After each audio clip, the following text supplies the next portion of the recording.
Unmasking the exhaustion, the hidden cost of hiding our true feelings. Some days, the heaviest weight a sensitive man carries is the one he never speaks of. It's not just the weight of too much work or too little rest. It's the emotional drain of holding it all in. Smiling when we want to cry, staying quiet when something hurts, pretending to be okay when we're not. For many highly sensitive men, this suppression becomes second nature. We learn early that there are social rewards for stoicism and subtle punishments for emotional honesty. So we mask, and we get good at it. But masking has a cost, and for those of us wired to feel deeply, that cost can be steep. Suppressing emotions is not harmless. Research by psychologist James Gross shows that emotional suppression is linked to higher stress and lower life satisfaction. In men who regularly suppress their emotions, they report fewer close relationships and higher levels of anxiety and depression. For sensitive men who already process emotions more deeply, this shutdown feels like a slow erosion of who we are. We're taught that some emotions are okay, while others are too much. Anger might be tolerated, but sadness, fear, tenderness, often dismissed, sometimes ridiculed. So we learn to play it safe. We downplay, disguise, disconnect. But that emotional dishonesty creates dissonance, a painful gap between who we are inside and what the world sees.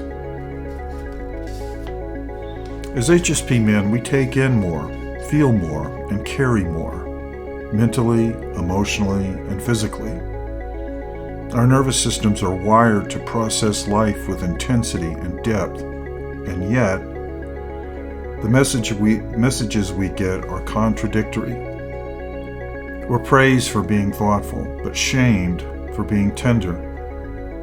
We're admired for our insight, but told to keep it together no matter how we're feeling.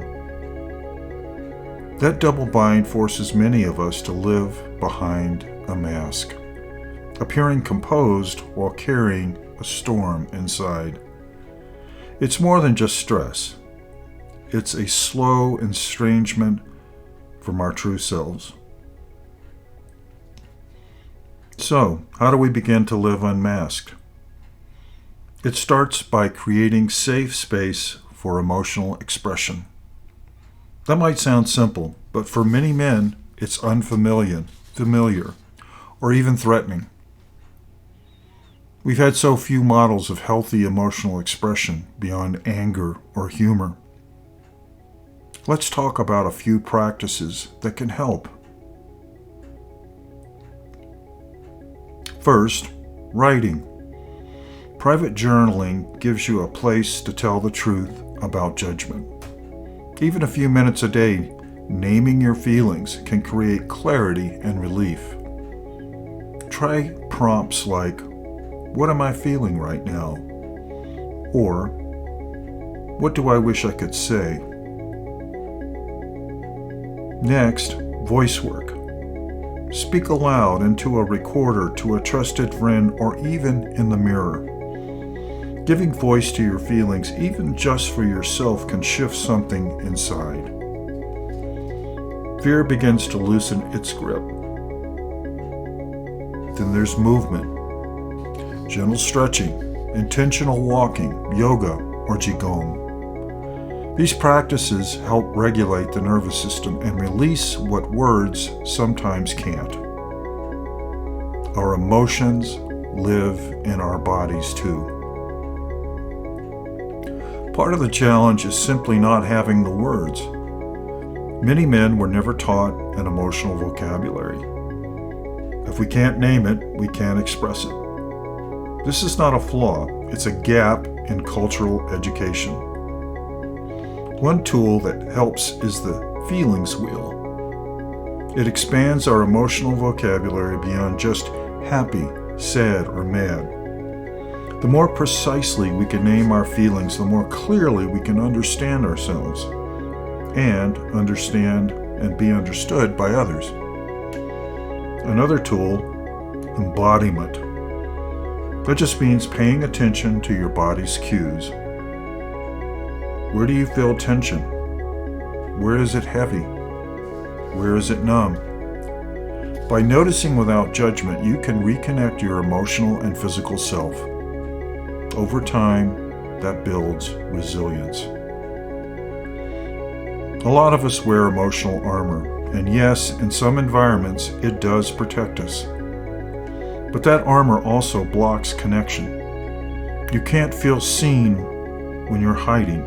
You can't build trust while pretending. To show up whole means bringing all of yourself, the calm and the chaos, the certainty and the doubt. It doesn't mean oversharing. It means being congruent, where your outside matches your inside. Men often ask me, what if I'm rejected? It's a fair question. Vulnerability is a risk. But the alternative, living unseen, unheard, and unknown, is often much more painful. Living authentically is not about perfection. It's about alignment. It's about making space for your truth to exist. Even when it's messy, even when it's inconvenient. It means choosing relationships where you can be known for who you are, not just who you pretend to be. And when you live this way, something powerful happens. You begin to feel at home in your own skin. The performance drops away, and in its place you discover a quiet strength that doesn't need to prove anything. You don't have to change your personality to be accepted. You don't even have to earn the right to feel. You only have to give yourself permission to be honest. First with yourself, then with others. Start small. Speak one honest sentence. Take one full embodied breath. Write one uncensored journal entry. Find one person with whom you can let your guard down. These aren't weak acts. They're revolutionary. Living unmasked is not always easy, but it is always worth it. For highly sensitive men, reclaiming our emotional truth isn't just healing, it's liberating. If this resonated with you, consider subscribing, sharing this video, or joining our HSP Men's community at thesensitiveman.com. Until next time, stay kind, stay grounded, and stay true. And thank you for listening.